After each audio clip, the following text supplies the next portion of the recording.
वो संभल को पता नहीं किसका नज़र लग गया कि 24 नवंबर को हिंसा हुई। हालांकि ये भी इल्ज़ाम लगा कि जुमे नमाज के बाद कहीं ना कहीं जब मस्जिदों से तकरीर हुआ, संभल के क्या हालात हैं, मुसलमान घर छोड़ने पर मजबूर है। मुसलमान किस तरह से जो है वो कहीं ना कहीं संभल में अपना दर्द झेल रहा है। सारिक साठा जो इसका मास्टरमाइंड है, 3000 पन्नों की वो चार्जशीट दाखिल हुई थी जिसमें सारिक साठा का नाम लाया। देखिए, सारिक साठा जो है ये दाऊद गैंग के कनेक्शन है, दाऊद गैंग से कनेक्शन है और कहा यह जा रहा है कि वो कहीं ना कहीं गैंग को ऑपरेट कर रहा था, गैंग को किस तरह से वो चला रहा था।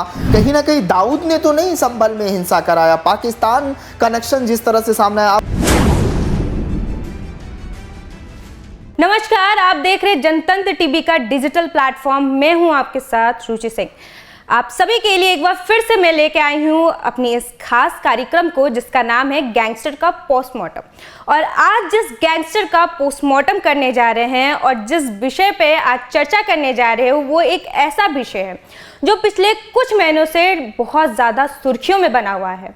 आप सही समझ रहे हैं, हम आज बात करने जा रहे हैं संभल हिंसा और उससे जुड़ा उसका मास्टरमाइंड सारिक साठा। आखिर सारिक साठा ने इस हिंसा को क्यों अंजाम दिया था, क्या थी पूरी कहानी और अभी संभल के क्या है हालात, इन सभी मुद्दे पर चर्चा करेंगे। और चर्चा में हमारे साथ हमारे सहयोगी सद्दाम हैं।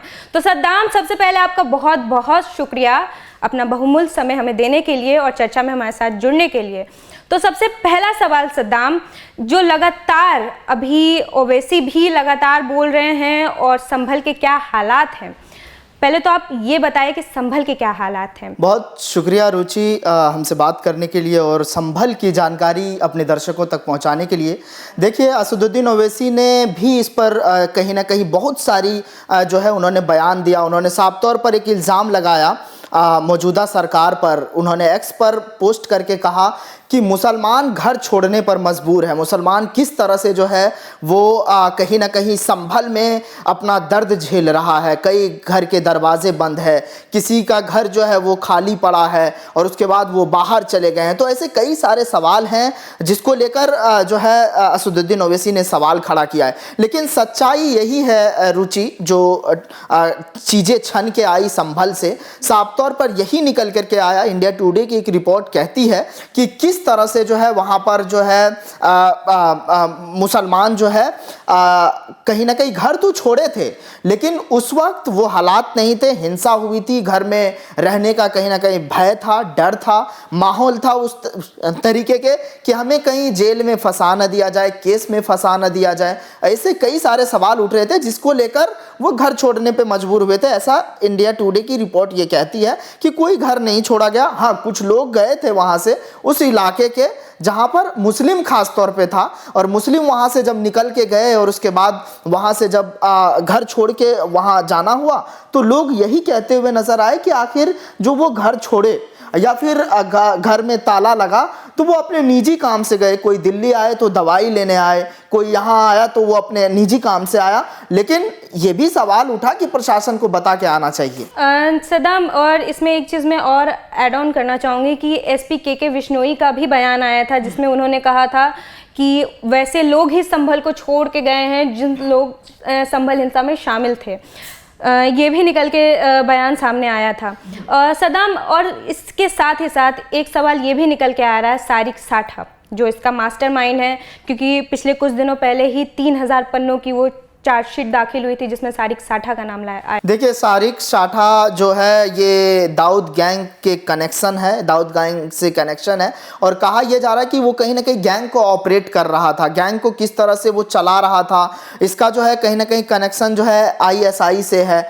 पाकिस्तान में भी इसके लोग गिरफ्तार हुए हैं जो संभल के रहने वाला था। हालांकि योगी ने इस पर कड़ा एक्शन लिया है, ये मानना पड़ेगा। देखिए, योगी के राज में कानून तो बड़ा चुस्त दुरुस्त दिखता हुआ नजर आता है, लेकिन सबसे जो बड़ी वजह मानी जाती है, आखिर संभल जो एक शांति में रहने वाला शहर, काम में दौड़ने भागने वाला शहर, वो संभल को पता नहीं किसका नज़र लग गया कि 24 नवंबर को हिंसा हुई। हालांकि ये भी इल्ज़ाम लगा कि जुमे नमाज के बाद कहीं ना कहीं जब मस्जिदों से तकरीर हुआ, फिर उसके बाद जो है ये सब सारी चीज़ें सामने आई और उसके बाद बर्क का कहीं ना कहीं इसमें शामिल होना। अब देखिए कि जो सारिक साठा है उसका कनेक्शन उसका गुलाम का देखिए आप, दुबई में भाई बैठा है, यहाँ हिंसा जो है संभल में भड़क रहा है। तो ये सब सारी वजह है, बहुत सारी चीज़ें निकल के सामने आई रुचि, लेकिन कुछ चीज़ें हैं जो परत दर परत खुल रहा है, और उसके बाद जब चीज़ें निकल के आ रही है तो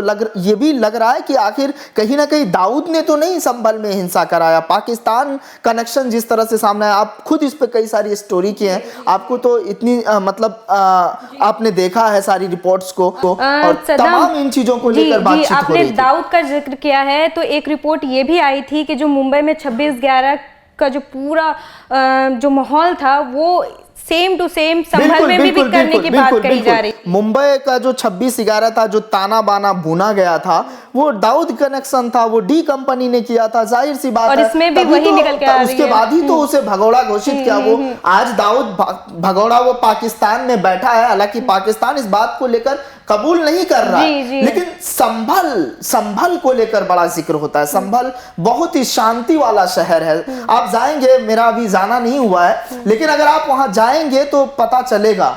सद्दाम, जो संभल को लेकर एक रिपोर्ट ये भी आई थी कि 26/11 जो मुंबई में जो काली रात हुई थी, जिस तरह से कत्लेआम हुआ था, वही सेम चीज संभल में भी मतलब होने की बात कही जा रही है। तो इस बात में कितनी सच्चाई? देखिए, संभल को लेकर जो चर्चा हो रही है, संभल को लेकर जो बातें हो रही है, वो यही हो रहा है कि आखिर किस तरह से संभल को कहीं ना कहीं वो शांति का माहौल रहने वाला संभल को बदनाम करने की भी कोशिश की गई। लेकिन जो दाऊद गैंग का कनेक्शन आ रहा है, वो जाहिर सी बात है 26/11 में जो ताना बाना बुना गया था मुंबई में, सेम वही तर्ज पर संभल में हो रहा था। अब देखिए, सबसे बड़ी चीज है, योगी सरकार ने इस पर एक्शन लेकर 79 लोगों को गिरफ्तार कर जेल भेजा। कई उपद्रवी में उसमें 4-5 महिला शामिल है। चाहे फरहाना अभी जेल से बाहर निकली है, बाइज्जत बरी हो गई वो, लेकिन कई सारे सबूत उनके मतलब खिलाफ नहीं मिले। तो लेकिन जब चीजें सामने आती है, जब संभल कहीं ना कहीं जो है, देखिए आप, सांसद वर्ग का वहां पर एक लंबा करियर रहा है राजनीति में, तो ये भी एक बड़ी बातें हैं। सद्दाम, आपके इसी बात में मैं कुछ और ऐड ऑन करके मैं आपसे सवाल करूंगी कि जो गुलाम की जब गिरफ्तारी हुई तो उसने भी इस बात को कबूला था कि सांसद वर्ग का इसमें नाम जुड़ा हुआ है। तो इससे कई लोगों का ये लगातार आरोप लग रहा है कि वर्ग दादागिरी पर उतर आए, क्योंकि आपने ही जैसा बोला कि उनके परिवार का एक अरसों से वहाँ पे राज कर रहे थे, सांसद हैं। तो इस बात में कितनी सच्चाई है? नहीं, देखिए, ये तो जांच के बाद पता चलेगा। अभी बिजली चोरी के मामले में करोड़ों रुपए का उस पर जुर्माना लगा है। और संभल में देखिए, संभल हमेशा हिंदू मुसलमान एक भाईचारा है, अमन चैन है, शांति है। लेकिन जब जियाउर रहमान बर्ग की बात होती है, जब उनके राजनीतिक करियर का बात होता है, तो उनके दादा भी वहां पर कई साल राज किए हैं। तो चाहे वो दादा की दादागिरी वो कर रहे हैं या फिर जैसा भी हो, लेकिन ये उत्तर प्रदेश है, योगी राज है।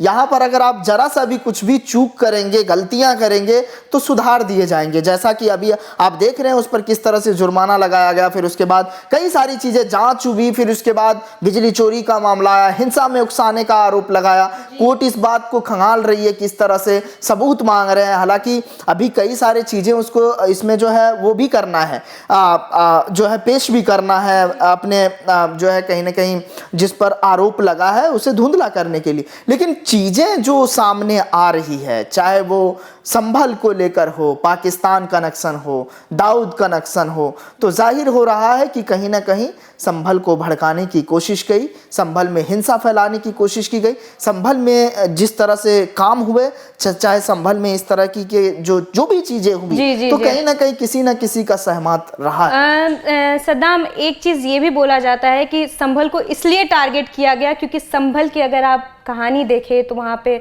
सनातन का वास है, और खास करके कल्कि के 10वें अवतार के बारे में भी बोला जाता, तो उसकी क्या कहानी? देखिए, वही ये भी बड़ा कहीं ना कहीं महत्वपूर्ण मुद्दा है रुचि।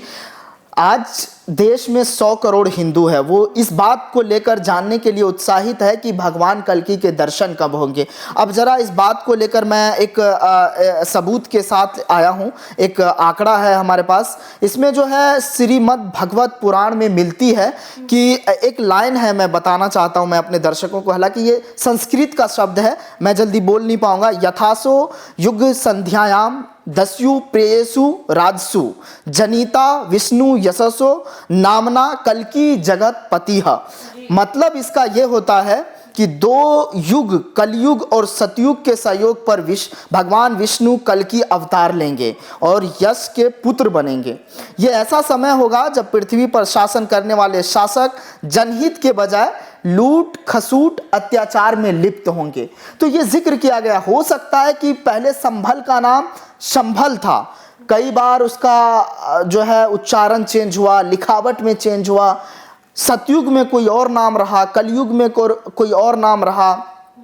तो ये सब चीज़ें चर्चा में रही। लेकिन पुराणों में कलयुग की शुरुआत तब से मानी जाती है जब भगवान श्री कृष्ण अपनी लीला समाप्त कर बैकुंठ रवाना हुए थे। पुराणों के मुताबिक 4,32,000 साल तक ये चलने वाला है और भगवान कल्कि कलयुग में ही अवतार लेंगे। तो कलयुग ये चल रहा है, तो हो सकता है कि संभल में ऐसा जो है श्रीमद् भगवत पुराण में इन चीज़ों का जिक्र किया गया है और इस बात को लेकर चर्चा हुई है। अब देखिए, अगर होता है तो ये सोने पे सुहागा होगा उन लोगों के लिए जो सनातनी हैं, जो सनातन धर्म को बढ़ावा देते हैं, जो मानते हैं, जो हिंदू हैं साफ तौर पे कहें तो ये सब सारी चीज़ें हैं। लेकिन शाही जामा मस्जिद हो, चाहे वो हरिहर मंदिर विवाद हो। सद्दाम, और ये जो हिंसा हुई इसके पीछे किस खास वजह को माना जाए?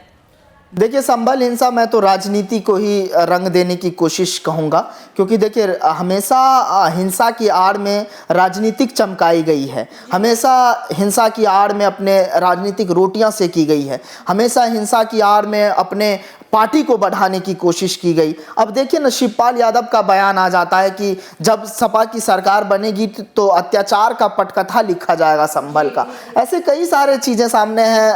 अखिलेश यादव ने इस पर सवाल किया, फिर राहुल गांधी ट्वीट करके निशाना साधे थे। तो जाहिर सी बात है, अगर चीज़ें होंगी, हिंसा होंगी, चाहे बहुत सारी चीज़ को लेकर बार बार सवाल उठ रहा है, लेकिन जो वजह है, जो हिंसा हुई कैसे, कहाँ से किया गया, वजह साफ है। या तो फिर मंदिर मस्जिद जो विवाद, आखिर सर्वे को लेकर जो बातें हुई थी, जो टीम गई सर्वे करने, आखिर उस पर पथराव क्यों हुआ, तो ये सब सारी चीज़ तो है ही। इसको लेकर तो सवाल तो उठ ही रहे कि आखिर वहाँ हिंसा क्यों हुई, क्यों भड़काया गया, क्यों ये सब चीज़ें हुआ, तो इसको लेकर बड़ा सवाल है। लेकिन अभी कुछ जो है पता नहीं चल पाया। लेकिन आरोप लग रहा है सपा के सांसद वर्ग पर कि उन्होंने ही हिंसा को उकसाया, लोगों को भड़काया और उसके बाद मस्जिद में जो तकरीरें हुई उस पर कहीं ना कहीं एक समुदाय के लोग भड़के, फिर सर्वे टीम पर पथराव हुआ। इसको लेकर और इसमें एक बयान भी निकल के सामने आया था कि एक आरोपी ने भी बोला था कि ये हमारे धर्म का मामला है और धर्म को बचाने के लिए ये हिंसा करनी ज़रूरी है। ये भी एक बयान इसमें आया था। तो बहुत बहुत शुक्रिया सद्दाम हमारे इस चर्चा में जुड़ने के लिए। तो मैं आप सभी दर्शकों से ये सवाल करना चाहती हूँ कि आखिर संभल हिंसा का हल कब तक निकलेगा और साथ ही साथ आगे योगी सरकार का क्या कुछ एक्शन रहेगा? क्या पर को जेल हो जाएगी या फिर और कुछ ताज़ा अपडेट्स आएंगे? इन सभी मुद्दों पे हमारी पैनी नज़र रहेगी और बहुत जल्द आपसे मिलूंगी एक नए गैंगस्टर का पोस्टमार्टम करते हुए। तब तक के लिए नमस्कार।